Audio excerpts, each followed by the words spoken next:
This is why slot machines are so addictive.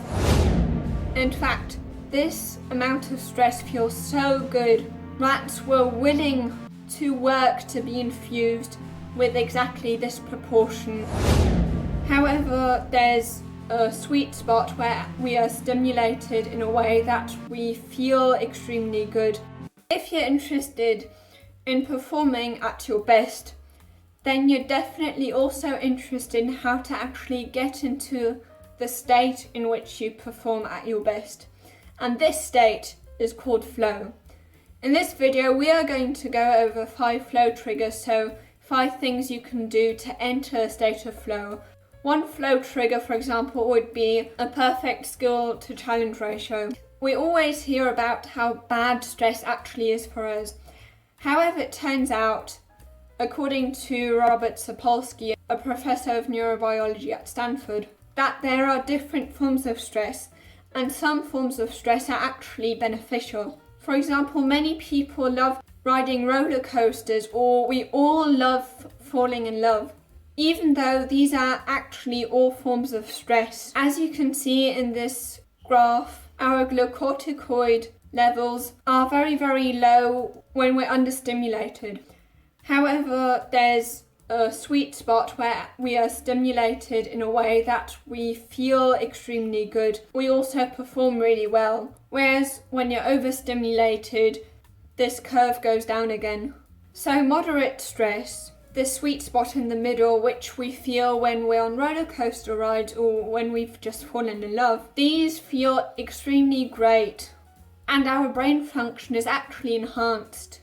Glucocorticoid levels in that range actually lead to dopamine being released. And what's very interesting, the reason why flow feels so good and why we perform so great is that flow is the only state in which we have all these feel-good hormones. In fact, this amount of stress feels so good. Rats were willing to work to be infused with exactly this proportion of glucocorticoids. However, if you have too much of these glucocorticoids and your norepinephrine signaling in the prefrontal cortex is too much, then you are anything but focused, or in flow, you're just all over the place because you're too stimulated. And this impairs the ability to shift attention between tasks. Now, another flow trigger would be risk. When we come across a habit that leads to a reward, at first, dopamine levels will be highest when we finally get the reward. However, if you repeat this behavior over and over again, this peak in dopamine won't actually be when you get the reward, it will be before you get the reward, while you're pursuing that reward. This peak of dopamine, when you're pursuing things, is much higher when you only get the reward 50% of the time. This is why slot machines are so addictive. It's because they have exactly this ratio in which you are so hooked because you're not sure whether you're going to win or not. And since this is a flow trigger, it feels extremely addictive and extremely good. There also was a study on rats where they found that rats were way more captivated by a slot machine where they wouldn't be sure whether they'd get their food at that time or not, where it was a 50-50% ratio, opposed to a normal food schedule where they knew that they were going to get food at this and this time.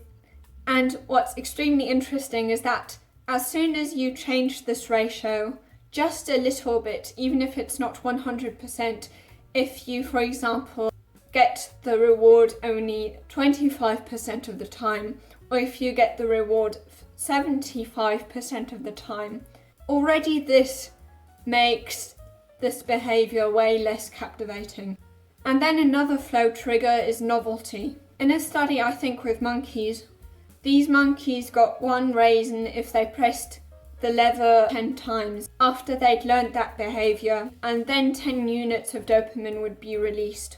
Once the monkeys got 2 raisins For pressing the lever also 10 times, their brains release 20 units of dopamine because of the novelty of getting another raisin on top of what they're used to. However, with time, they then habituate to the reward of getting 2 raisins, and it returns back. And even though they're getting 2 raisins, after some time, only 10 units of dopamine would be released each time, because just like with the 1 raisin, they're already used to it. So you can see that it isn't the absolute size of the reward, but it's the relative size of the reward that counts when it comes to how much dopamine we release. In his book Behave, Robert Sapolsky wrote something that I found was formulated extremely well. He wrote, "What was an unexpected pleasure yesterday is what we feel entitled to today, and what won't be enough tomorrow." And this is what basically happens with habituation, which is when rewards aren't novel anymore.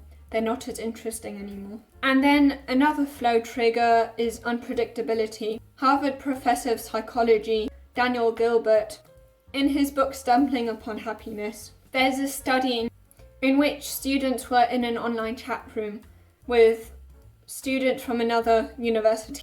And then these students received emails from those students who liked them the most. But there were 2 different conditions under which these emails were received. In one of the cases, they would see the name of the person of which they had gotten the compliment from, whereas in the other condition, they didn't know who was the person who actually sent them this compliment.